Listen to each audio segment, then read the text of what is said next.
โลกนี้มีธรรมประจำที่เมื่อทำดีจะไม่ดีมีที่ไหนมีสุขบ้างทุกบ้างช่างประไรเป็นวิสัยของมนุษย์ปุถุชนขอกราบไหว้สาครูบาอาจารย์ทุกท่านขอเจริญพรศรัทธาญาติโยมผู้ใฝ่ในศีลในธรรมทั้งหลายมาแล้วรายการเสียงธรรมจากเนนน้อยสังเหลือจากวัดประแดง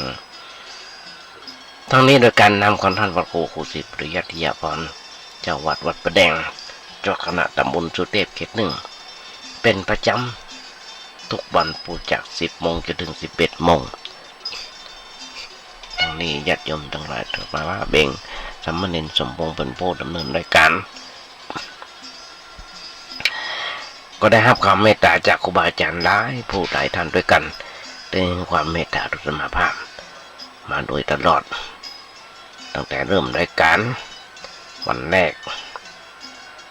จนถึงวันนี้ครูบาอาจารย์ได้คำแนะนำติชมสั่งสอนมาโดยตลอดโดยเฉพาะตอนเนี้ยธรรมาภาพเองนั่งดำเนินรายการอยู่ที่วัดประแดงส่งเสียงมายังสถานีวิทยุ FM 104.5 ของวัดไผ่หินซึ่งทางวัดไผ่หินก็มีท่านพระครูสมุวิศวัตวรกิจโจในสถานีเจ้าวัดไผ่หินทั้งนี้ญาติโยมมุ่งสนธรรมทั้งหลายหลายท่านด้วยกันที่ธรรมาไม่ได้เอ่ยนามเปิ้นแล้วแอบเอาคำธรรมบรรยายของเปิ้นมามาจ๋าหลายผู้หลายท่านด้วยกันโดยเฉพาะท่านอาจารย์พระครูธีรสุรพจน์หรือท่านอาจารย์มหาสังฆาจากวัดเจ้าวัดปาราชแล้วก็ท่านอาจารย์ด็อกเตอร์วัดอย่างก่อนลืมไปละวัดปันแหวนได้ทำหลายผู้หลายท่านด้วยกัน เดิมทีนั้นก็มีหลวงพ่อปัญญาหลวงพ่อพุทธทาสอาจารย์พระบริยม3 องค์ 3 รูปนี้เหลือท่านอาจารย์พระบริยมรูปเดียวก็ตอนที่ผ่านมาญาติโยมทั้งหลายหนังสือหนังหาแต่มาได้เอาเพิ่นมาอ่านมามาจากให้ญาติโยมฟังก็หลายคนหลายท่านด้วยกันที่ได้ให้ตรวจตามตรวจมาว่าอาตมาทำไปทำไมทำไปเพื่อหยังอาตมาก็บอกตอบเปิ้นว่านี่คือหน้าที่ของพระสงฆ์องค์เน้นครูบาอาจารย์เปิ้นสอนเสมอตั้งแต่วันแรกจนถึงวันนี้ว่าอยู่วัดจะไปอยู่บ่ได้มันไหว้พระสวดโยโกหอแล้วก็นำทำคำสอนองค์พระสัมมาสัมพุทธเจ้ามามาจากญาติโยมฟังอาตมาก็ทำตามที่ครูบาอาจารย์เพิ่นได้สอนถามว่าได้ประโยชน์อะไรอย่างก็ได้ความรู้แล้วทำไปเนี่ยจะได้อะไรอย่างทำไปก็เพื่อหวังญาติโยมได้ฟังธรรมะเอาคำสอนของพระองค์พระสัมมาสัมพุทธเจ้ามาเผยแผ่มามาจากญาติโยมฟังเพิ่นจะฟังก่อนฟังก็จังบ่ฟังก็จัง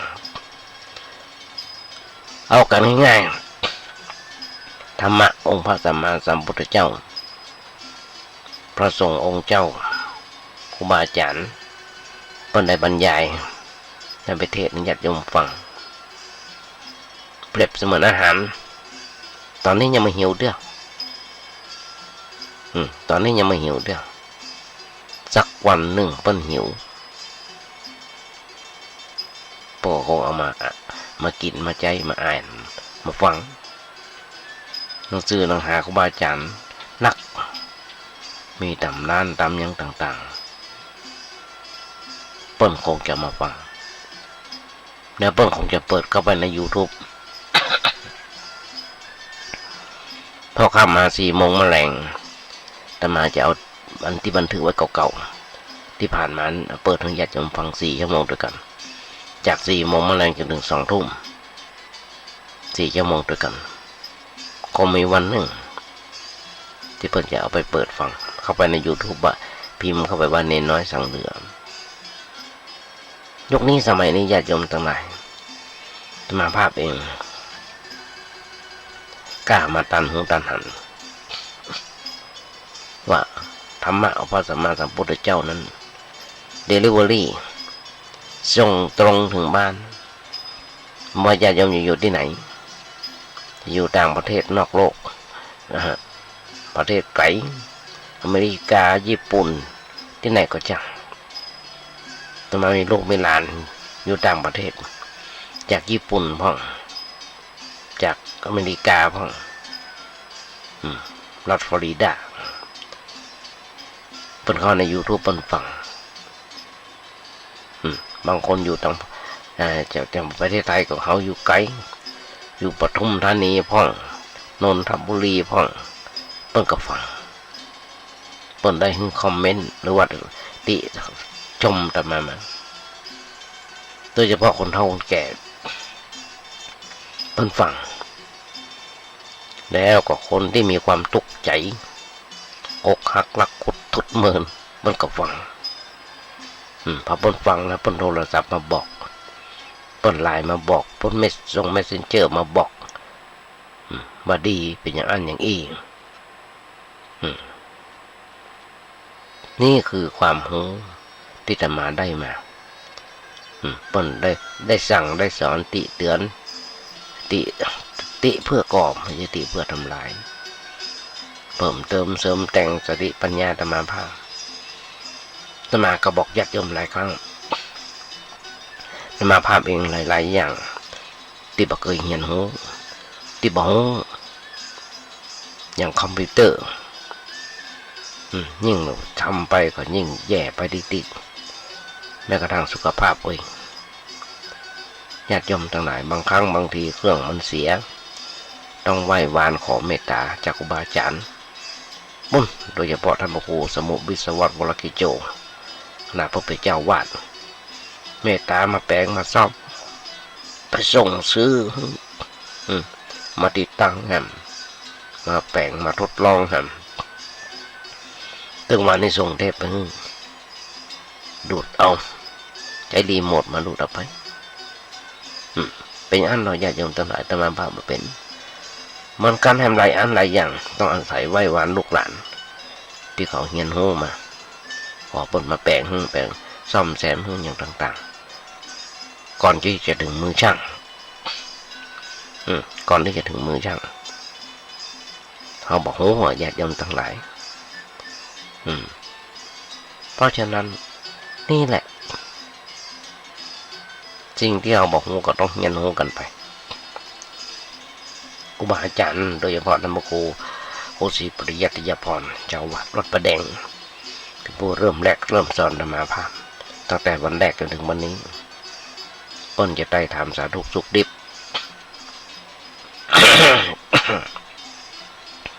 ตัวจับมามาแจกกันเล่าประวัติอันนั้นอันนี้ตอนนี้ท่านพระครูบนเล่าในเรื่องของว่าเจ้าศรีวิจัยก็หลายอันหลายอย่างอาญาจมทั้งหลายไปแถมท่านหนึ่งคือท่านธรรมนุนธรรมกุโนอาจารย์วัดสันทรายหลวงตมาเอาบทกลอนของเพิ่นมาเนื่องจากสังขารจะสะสวยต้องมันคัดสีคนจะดีต้องมันฟังเทศอยากเป็นคนวิเศษต้องสร้างเหตุแห่งความดีตมามีบทแรกที่อยากยมฟังวัฏโลกนี้มีธรรมประจำที่เมื่อทำดีจะไม่ดีมีที่ไหนมีสุขบ้างทุกบ้างช่างบ่ไรเป็นวิสัยของมนุษย์ปุถุชนเนี่ยอยากยมทั้งหลาย2 บทก่อนบทขยายใจความไม่อยากยมฟังมาในกันหลายปีดีดังโดยเฉพาะบทแรกถ้าโลกนี้มีธรรมเลยก็ญาติโยมก็จะหันได้อริยนานาประเทศต่างๆโดยเฉพาะประเทศไทยของเฮาถ้าบ้านเมืองของเฮามีศีลมีธรรมเหมือนกันทุกตัวคนก็จะเดือดร้อนทำไมเฮาก็จะเกิดความทุกข์ ญาติโยมทั้งหลายนี่คือสัจธรรมอาตมามีหน้าที่หน้าที่เอาธรรมะมาเผยแผ่ให้ญาติโยมฟังเพราะฉะนั้นญาติโยมทั้งหลายนี่เป็นสัจจะ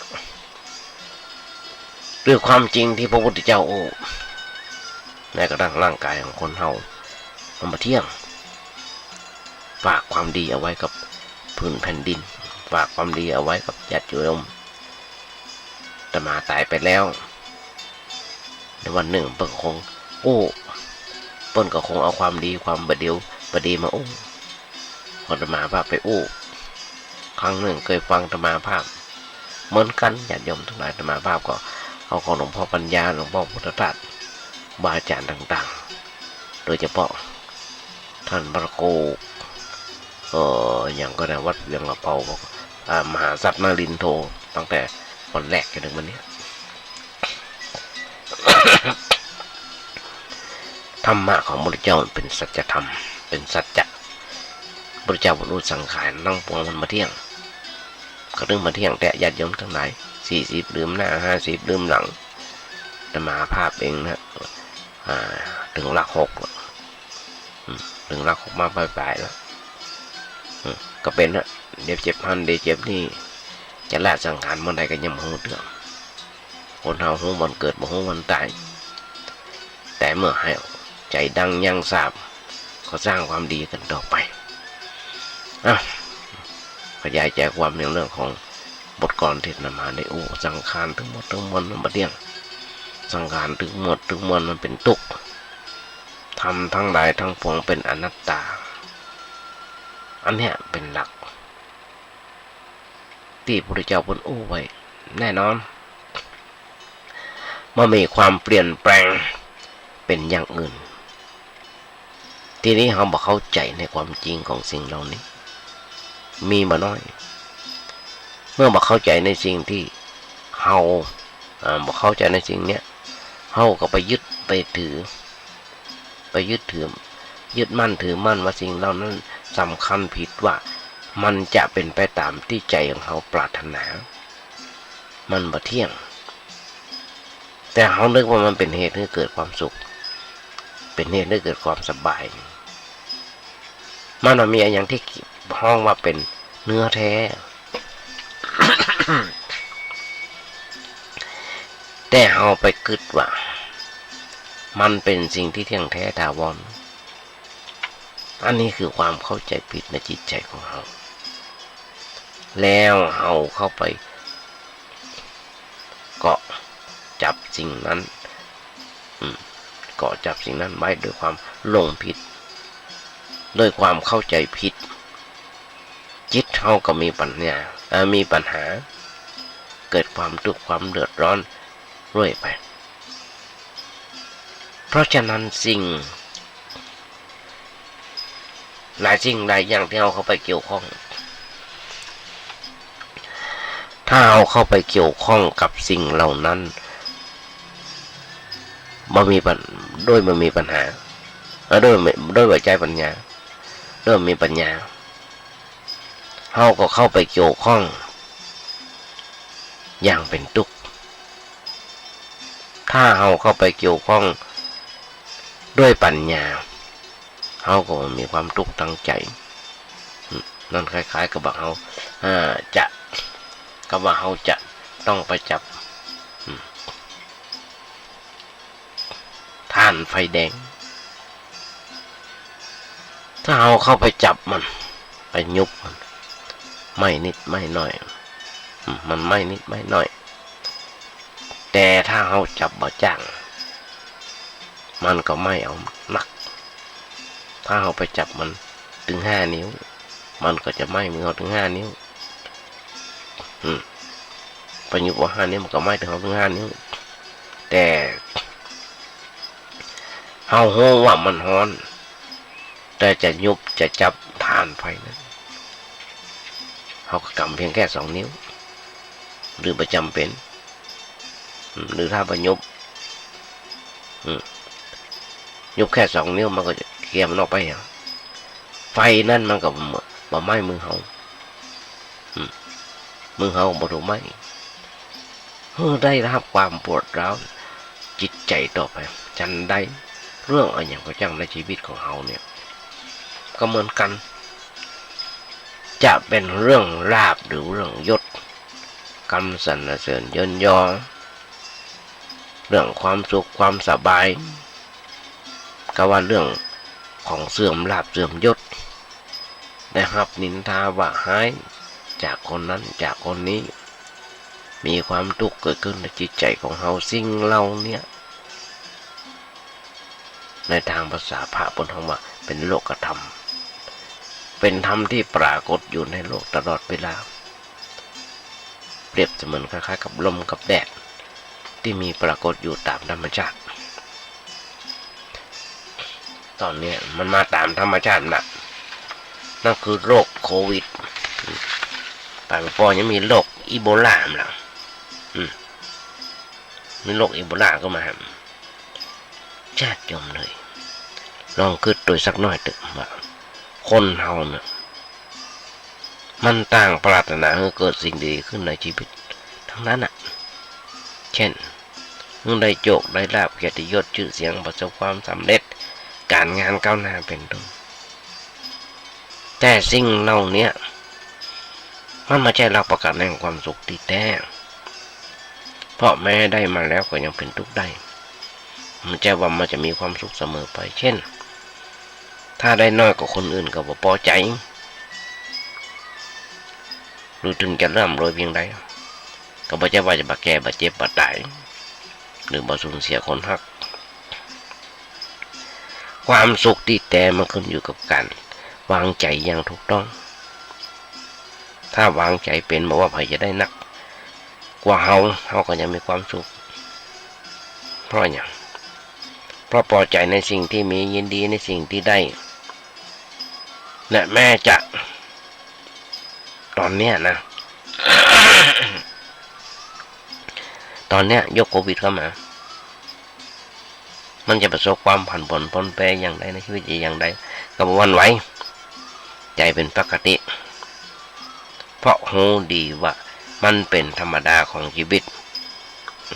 มันเป็นธรรมดาของชีวิตใจที่พอเป็นและหันตรงคือหลักประกันแห่งความสุขที่แท้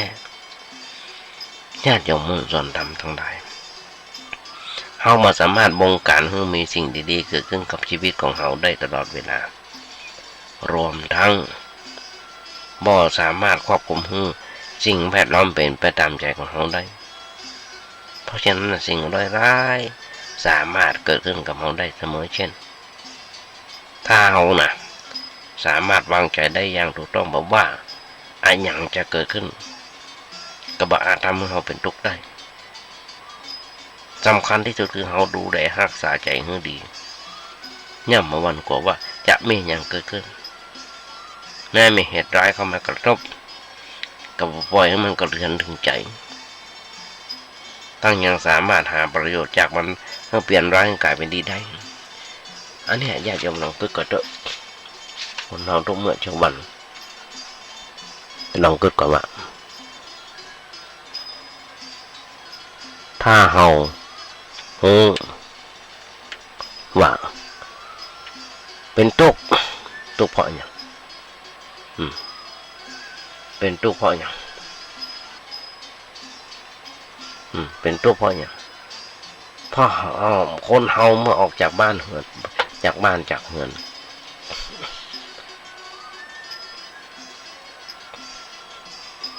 ก็ต้องถูกแดดถูกลมเป็นธรรมดาบางครั้งบางคราวก็ถูกลมแรงแห้งพัดเอาทำให้เกิดความเจ็บไข้ได้ป่วย บางครั้งก็ถูกความร้อนจัดทำให้เราต้องเจ็บปวดเกิดความเจ็บไข้ได้ป่วยเหมือนกันเราอยู่ในโลกมันก็ต้องกระทบกับสิ่งเราเป็นเรื่องธรรมดาซึ่งความสุขความทุกข์ความเสื่อมความเจริญในอันใดอย่างที่เกิดขึ้นในชีวิตของเราที่เราว่าสำหรับทำสำหรับโลก ฝ่ายที่พอเฮาที่ฝ่ายที่เฮาพอใจคือได้ลาภได้ยศลาภกรรมสรรเสริญย่นย่อจากคนอื่นแล้วก็มีความสบายใจสิ่งสี่ประการเนี่ย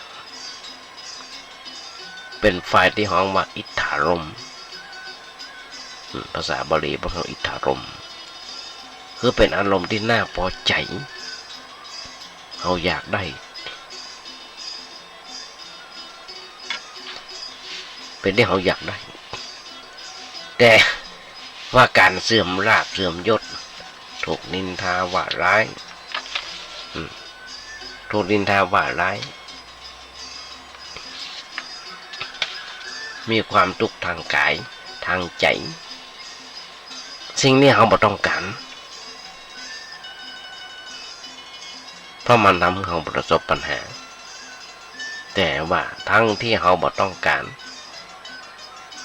ทั้งที่เราต้องการและบ่ต้องการนั่นแหละสิ่งเหล่านี้มันอาจจะเกิดขึ้นกับเราได้เมื่อใดก็ได้ญาติโยมทั้งหลายสิ้นเดือนนี้สิ้นเดือนถ้าจำผิดวันที่30อาตมาต้องไปหาหมอไปปะหมอไปเป่าคุณหมอเพิ่นนัดไว้ตรวจสุขภาพทุก3 เดือนเมื่อกี้วันที่ผ่านมาเปิดใน Facebook ปะท่านพระครูเจ้าวัดเพิ่นไปโรงพยาบาลมาหมอนัดความดันหนักน้อย133หนักไปน้อยนึงก็เลยเขียนกับเพิ่นเล่นเพิ่นบอกว่าได้ฉันปีนี้ความดันสูงไม่แห้งเพราะว่าผักหวานอาจารย์พระครูเจ้าว่าพระคงฉันผักหวานนักมาไปเลยบอกความดันขึ้นแต่มาบำเช็คค่ะน้ำลาเป็นได้จะเป็นน้ำมะพร้าวกะน้ำมะพร้าวกะเพราะฉะนั้นนี่แหละญาติโยมทั้งหลายอยู่อย่างใดก็จังจะกินอย่างใดก็จังถ้าความทุกข์โรคภัยก็เจ็บเข้ามาเบียดเบียนเราแล้วสิ่งมันเกิดความทุกข์แต่ว่าต้องพอด้วยปัญญาต้องประสบด้วยปัญญาดีเหมือนกันถ้าเอาบ่สบายเจ็บไข้ได้ป่วยอยากมาภาพเองนะในระยะเวลาเกือบ10 ปีมานี้สุขภาพบ่ดีแม้กระทั่งบินมาก็ไปบ่ได้เดินไกลก็บ่ไหวก็มาเกิดดีเหมือนกันจะได้พักผ่อนจะได้นั่งอ่านหนังสือนอนอ่านหนังสือจะได้ทำกิจกรรมของตัวเก่าอย่างน้อยๆก็เอาธรรมะนั่งอยากจะฟังอ่านหนังสือแล้วมันอยากจะฟังอันนี้ก็คือก็ดีเหมือนกันได้พักผ่อนเพราะฉะนั้นนี่แหละโลกธรรมสิ่งเหล่านี้มันอาจจะเกินขึ้นกับเราเมื่อใดก็ได้เพราะเราไม่ได้อยู่คนเดียวในโลกนี้ญาติโยมทั้งหลาย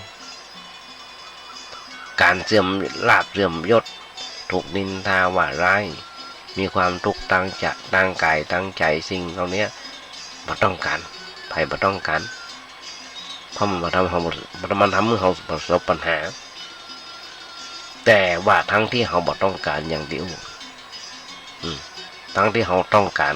และบ่ต้องการ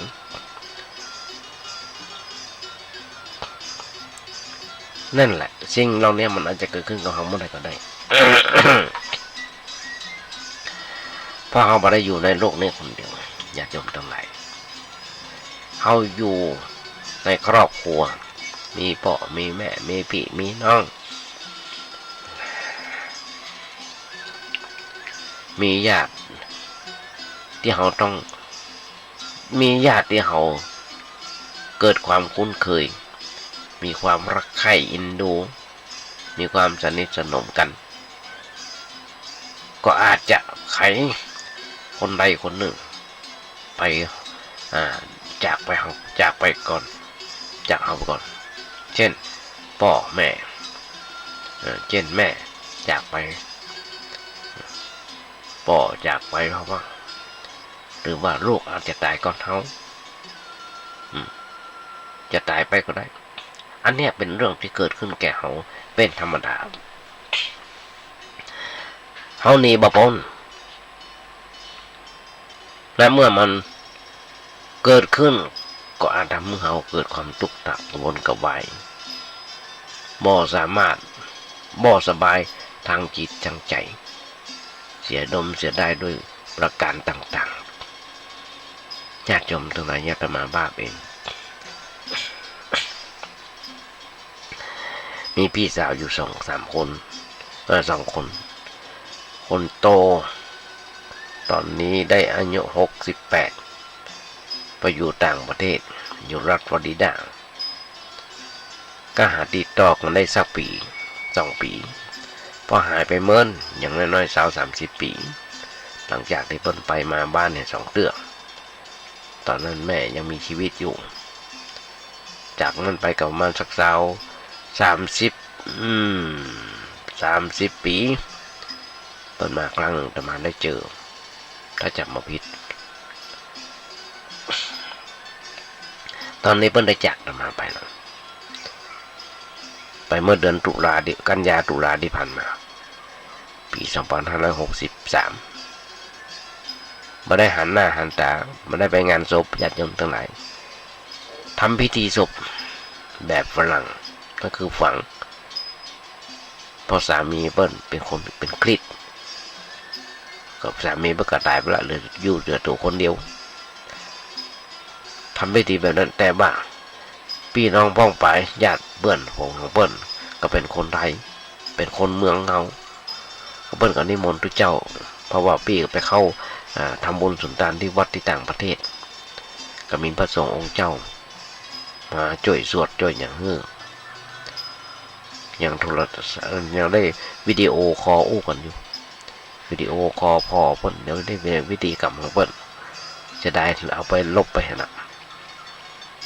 ก็มีความเสียใจเป็นพี่สาวที่จะมาได้ฮักมาได้เจอหน้าเจอตากันจากวันนั้นจนถึงวันนี้ญาติโยมทั้งหลาย68เปิ้ลได้ถึงแก้กรรมไปในโรคไฟเท่าของเปิ้ลอดีตเปิ้ลเป็นพาร์กินสันบ้านเมืองของเปิ้ลเมืองหนาวกินเหล้านักน้ำไปพอกินเหล้านักน้ำไปก็เป็นพาร์กินสันโรคสันติบาตนะบ้านเราก่อนเนี่ยญาติโยมนั้นได้เป็นโรคกระทำอย่างหนึ่งการที่เขาเป็นแบบนั้นแสดงว่าเขายังไม่เข้าถึงธรรมะเขายังมีธรรมะเป็นเกราะป้องกันตัวศัตรูหรือความทุกข์ความเดือดร้อนโจมตีเขาได้เขาต้องพ่ายแพ้แก่ความทุกข์ความเดือดร้อนนั้นไปอันนี้คือการมาได้อบรมฝึกฝนจิตใจของเขาอย่างเพียงพอเขาเลยตกอยู่ในสภาพมีความทุกข์มีความเดือดร้อนใจแต่ถ้าบุคคลใดได้รับการอบรมจิตใจอบรมบ่มจิตใจตัวเองตัวเก่าไว้โหตันต่อสิ่งนั้นอยู่เสมอแล้วสิ่งอันอย่างจะเกิดขึ้นในชีวิตของเขาก็อยู่เฉยๆมาทุกข์บ่ฮ้อนมายินดีมายินร้ายกับสิ่งนั้นอันนั้นแหละเป็นจุดหมายที่เขาต้องการในชีวิตประจำวันของเขาควรจะอยู่ด้วยจิตที่สงบอยู่ตลอดเวลาอยู่ด้วยจิตที่มีความรู้ชัดหันชัดในเรื่องนั้นอยู่ตลอดเวลาเขาถึงจะมีสุขทางใจได้สมความปรารถนาญาติโยมทั้งหลายต้องการสภาพจิตเช่นนี้หรือไม่ถ้าหากว่าถามอย่างนี้ญาติโยมทุกคนก็คงจะตอบเป็นเสียงเดียวกันว่ามีความต้องการเขาไม่อยากเป็นคนขึ้นลงเข้าออกในเรื่องอารมณ์ประเภทต่างๆเมื่อเขาต้องการสภาพจิตในอย่างนี้แบบนี้ก็ต้องมีการฝึกฝนอบรมตัวเขาเปิ้นห้องว่าเป็นการปฏิบัติธรรม เป็นการปฏิบัติธรรมการปฏิบัติธรรมนั้นมันมีหลายชั้นหลายเชิงมีหลายชั้นหลายเชิงสลับซับซ้อนแต่ว่าจุดหมายก็เป็นอันเดียวกันคือต้องการคือจิตเขาคงที่หรือว่าจิตสงบสะอาดสว่างอันยังมากระทบจิตใจของเขาก็บ่ทำให้มันไหวโยกโกรงคอนแขนงอนเงียนได้บ่ทำให้เขาเป็นทุกข์บ่ทำให้เขาเป็นสุขบ่ทำให้เขาเป็นทุกข์บ่ทำให้เขาเป็นสุขแต่ทำให้เขามีอาการเฉยๆความเฉยๆของจิตในลักษณะที่หวานบ่ใช่เฉยอย่างคนที่บ่ฮู้อันหยังความเฉยของคนที่บ่ฮู้อันหยังมันก็มีเหมือนกันญาติโยมทั้งหลายบ่ต้องว่าเฉยแบบคนโง่หรือมีอวิชชาครอบจิตใจ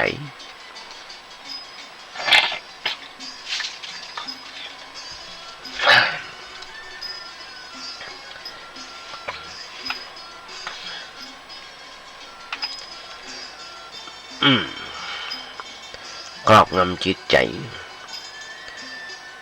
บ่ฮู้บ่เข้าใจมันมีความคิดความอ่านมันมีความเข้าโศกสิมันมีความเศร้าโศกเสียใจอย่างละอ่อนบางทีสูญเสียพ่อแม่ไปจะหันว่าเรามันทนน้อยๆพ่อก็ถึงแก่ความตายไปละอ่อนเพิ่นก็ไม่มีความเสียอกเสียใจอันหยังแต่เพิ่นอาจจะถามแบบแปลกๆเช่นถามว่าแม่พ่อไปไหนทำไมพ่อถึงนอนอยู่ในหีบแบบเนี้ยพ่อแม่ก็บอกว่าพ่อบ่สบายแม่บ่สบายนอนอยู่ในนั้นทำไมเปิ้นถึงมาออกมานั่งเปิ้นมาฮู้อันหยังญาติโยมทั้งหลายบ่ฮู้ว่าพ่อนั้นมามีชีวิตแล้วหรือว่าตายแล้วเปิ้นบ่เข้าใจ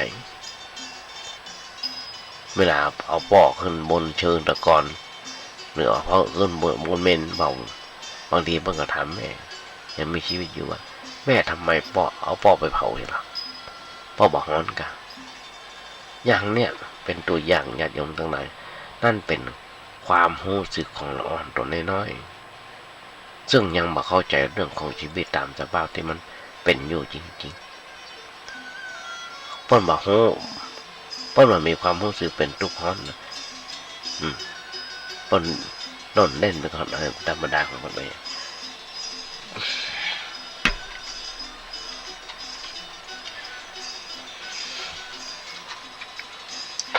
เพิ่นก็เล่นไปตามเรื่องตามเล่าของเพิ่น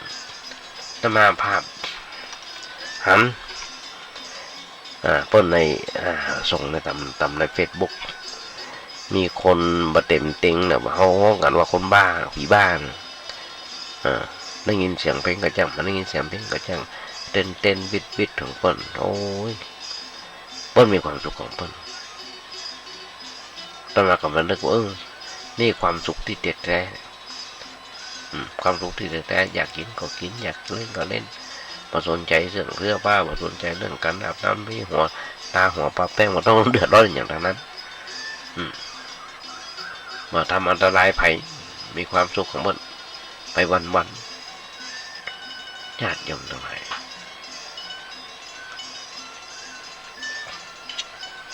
นี่คือสิ่งหนึ่งที่อู้กันแฮมอย่างแฮมประเภทจิตใจที่มันมีความทุกข์คือคนที่ปนท้องว่าปัญญาอ่อนอย่างที่อู้ตะเกียบหมู่คนปัญญาอ่อนเนี่ยมันมีความทุกข์มันมีความเสียอกเสียใจบ่วุ่นบ่วายอย่างนั้นแล้วก็บ่ค่อยจะดีอกดีจะดีอกดีใจในเรื่องอะไรอย่างต่างๆนักเกินไปเปิ้นก็เลยเปิ้นมีใจเฉยๆเฉยเช่นนั้นก็เพราะว่าเป็นปัญญาอ่อนมันมีความคิดรู้จักคุณค่าของสิ่งที่เปิ้นเข้าไปเกี่ยวข้อง เปิ้นบอกว่าอันหยังเป็นอันหยังหมู่นี้บ่มีความทุกข์ญาติโยมทั้งหลายเฮาอยู่วัดประแดงอยู่ใกล้โรงพยาบาลสวนปุงโรงพยาบาลสวนปุงเป็นโรงพยาบาลรักษาคนบ้าต้องไปพอเถอะญาติโยมทั้งหลายเพราะเรามีความทุกข์เปิ้นบอกเรามีญาติโยมหลายท่านที่เป็นพยาบาลมาโอ้ฟังหมู่นี้มีความทุกข์มันมีความเดือดร้อนใจเป็นคนธรรมดาเหมือนกับคนธรรมดาเพราะฉะนั้นเขาจะหันได้ว่าคนบ้าก็ดีคนปัญญาอ่อนก็ดีอยู่อย่างนั้นสภาพจิตใจเป็นอย่างไรเมื่อตัวน้อยๆเป็นหนุ่มก็อยู่อย่างนั้นจนอายุนักกลางคนเปิ้นก็อยู่อย่างนั้นบอกค่อยจะเปลี่ยนแปลงทุกคนหลายคนที่เคยหันอ่อนแบบประเภทนี้เมื่อสมัยเราอ่อนก็ยังเคยเล่นเคยอย่างกันทำมันอย่างนั้นเปิ้นบอกรู้สึกอย่างเอามือไปตีหลังเปิ้นอย่างเปิ้นก็ให้อย่างเงี้ยทำอย่างไม่ได้เปิ้นไม่ได้แสดงเอาความแสดงอาการโคตรหรือว่าเครื่องอะไรอย่างดีแล้วตีแล้วก็ล่นนี่มันก็เฉยๆมันเหมือนคนเฮาสมัยนี้คนที่มีจิตปกติตีมันก็จะตอบเขาขนาดร้อนมาเดียวแค่ยังตั้งหลาย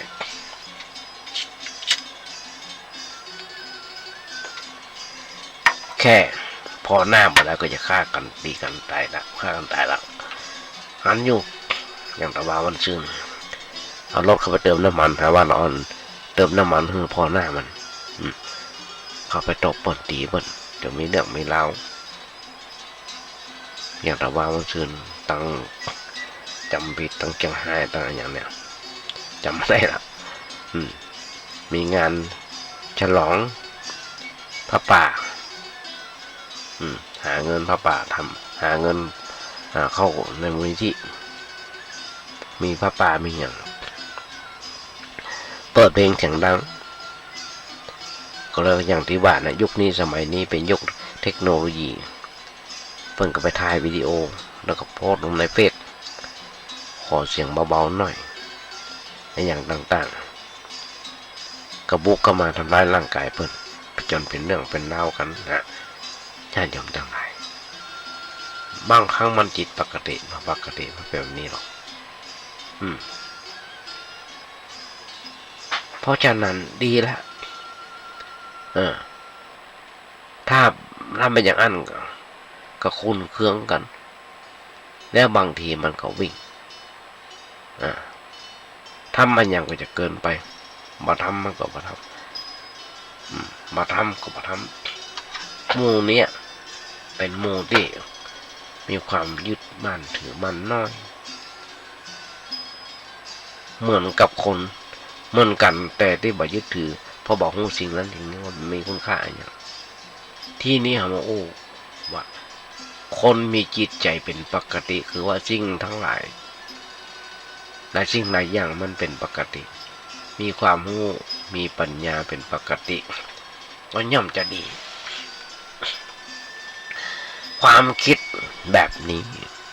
หรือว่าความคิดในรูปต่างๆก็รู้จักสิ่งนั้นสิ่งนี้รู้จักคุณค่าของสิ่งนั้นสิ่งนี้ที่เราพอใจที่เราฮักสภาพจิตก็เป็นอย่างนั้นมันมีอยู่ในคนเราทั่วไปถ้าหากว่าเราทำจิตทำใจรู้จักปล่อยรู้จักวางเรื่องต่างๆที่เกิดขึ้นได้เราก็สบายใจการปล่อยวางนั้นก็เพราะอาศัยปัญญาที่สูงขึ้นไปเขามีปัญญาระดับปกติธรรมดาแล้วก็รู้จักว่าสิ่งนั้นคืออันอย่างมันมีประโยชน์แก่ชีวิตของเขาอย่างไรมันอร่อยอย่างไรอรีดอยขนาดไหนดีอย่างไร เขาก็เข้าไปเกี่ยวข้องเขาก็เข้าไปเกี่ยวข้องอยู่กับสิ่งนั้นโดยนึกว่ามันดีมันมีประโยชน์แก่ชีวิตจิตใจของเรา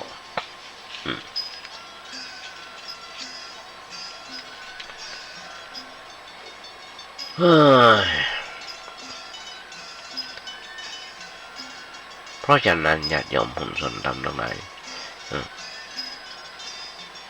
นั่นคือปัญญาเป็นปัญญาเพียงขั้นหนึ่งเป็นปัญญาที่เราเข้าไปพอเข้าไปรู้คุณค่าของสิ่งนั้นรู้จักรักษาสิ่งนั้นรู้จัก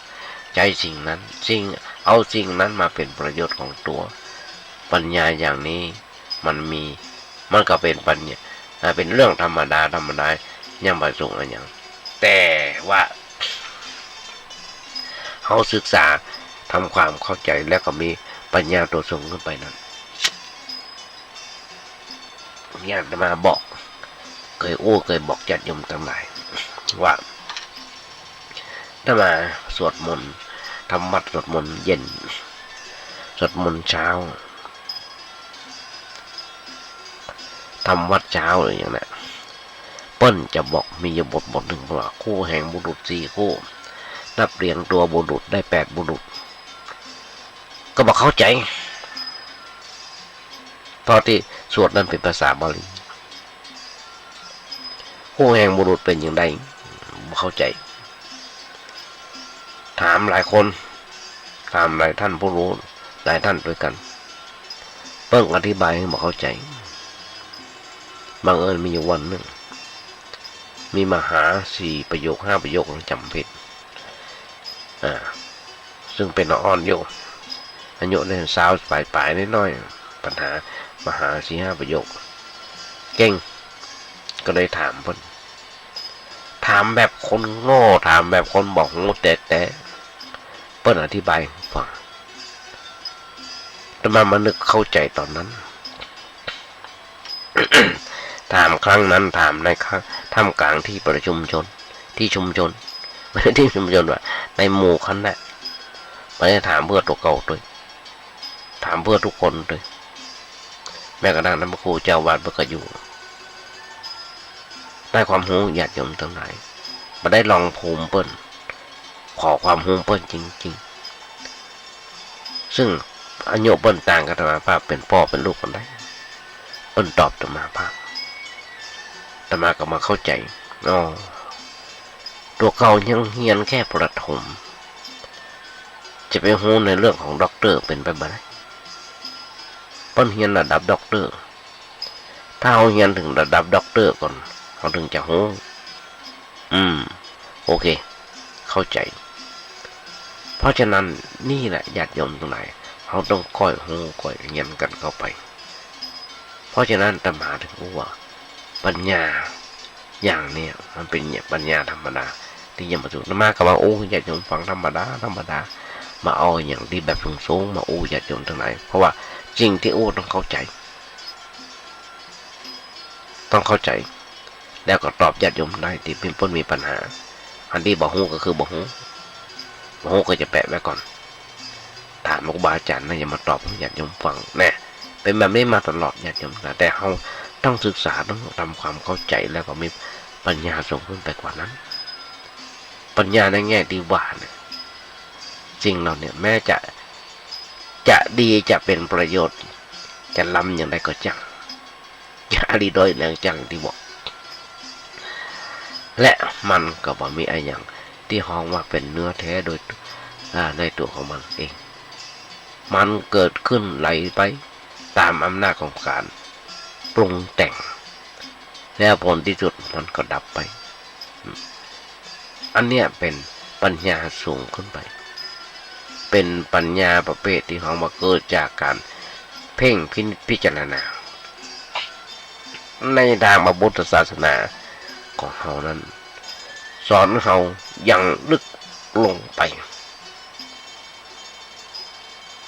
นั่นคือสอนให้เราสอบสวนเมื่อเราเข้าใจในเรื่องนั้นอย่างถูกต้องแท้จริงแล้วมาเกิดเราญาติโยมทั้งหลาย พอหลังจากตอนแมลงสวดมนต์เสร็จอาตมาจะเดินรอบโบสถ์เดินตามข้างถนน แต่ก่อนที่เดินออกกำลังญาติโยมทั้งหลายมาเดี๋ยวพระเจ้าดอเดินออกกำลังเดินเพื่อบำบัดเดินเพื่อบำบัดเพราะอย่างทำไมบำบัด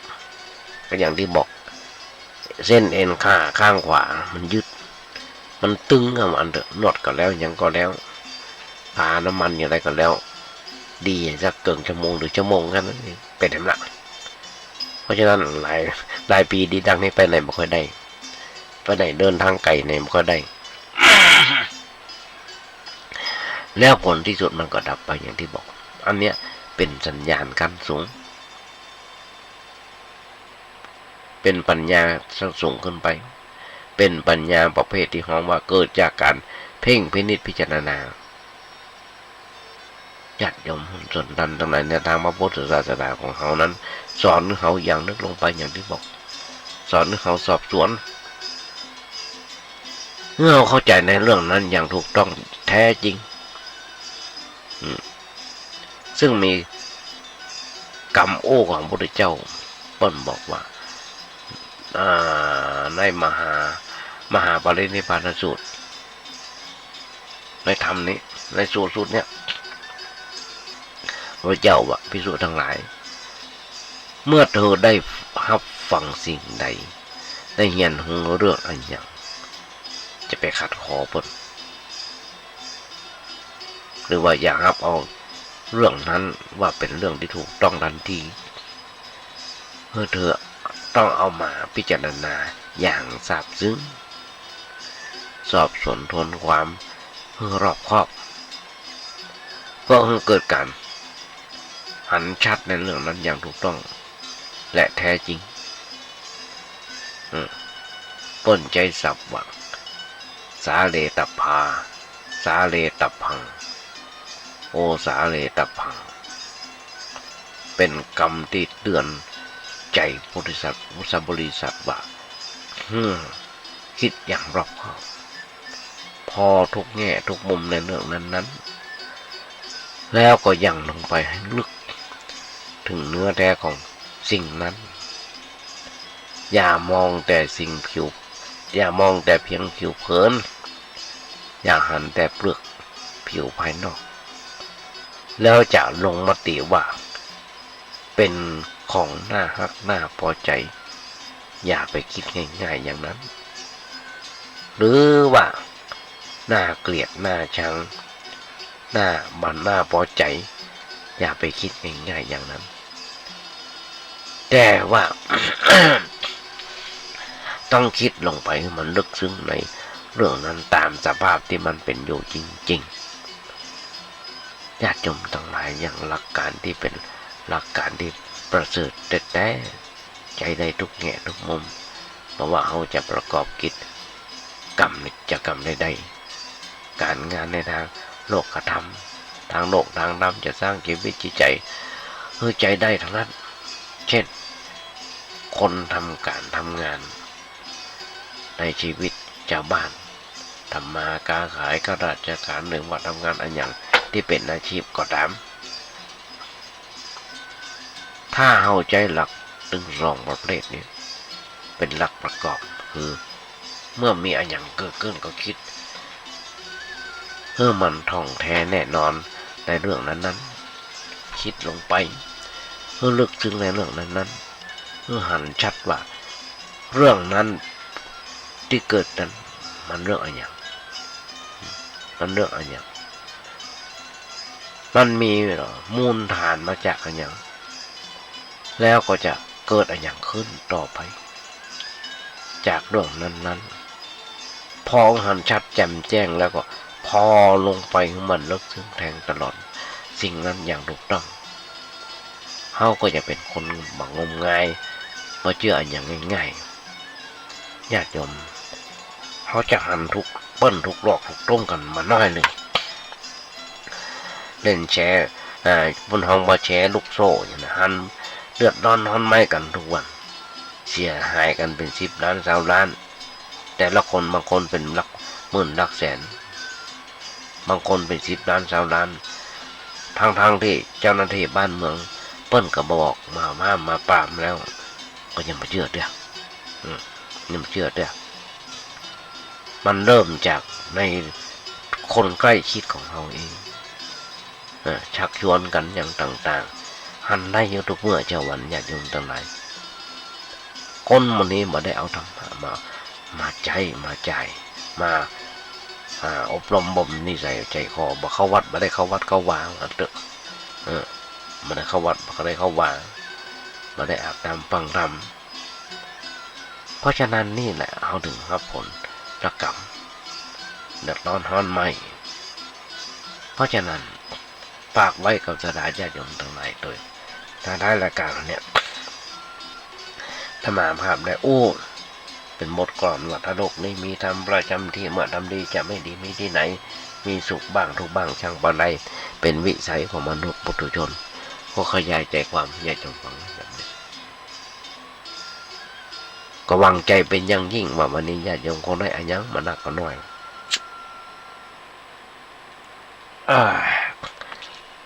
หันทีหันหน้าเดี๋ยวพอเวลา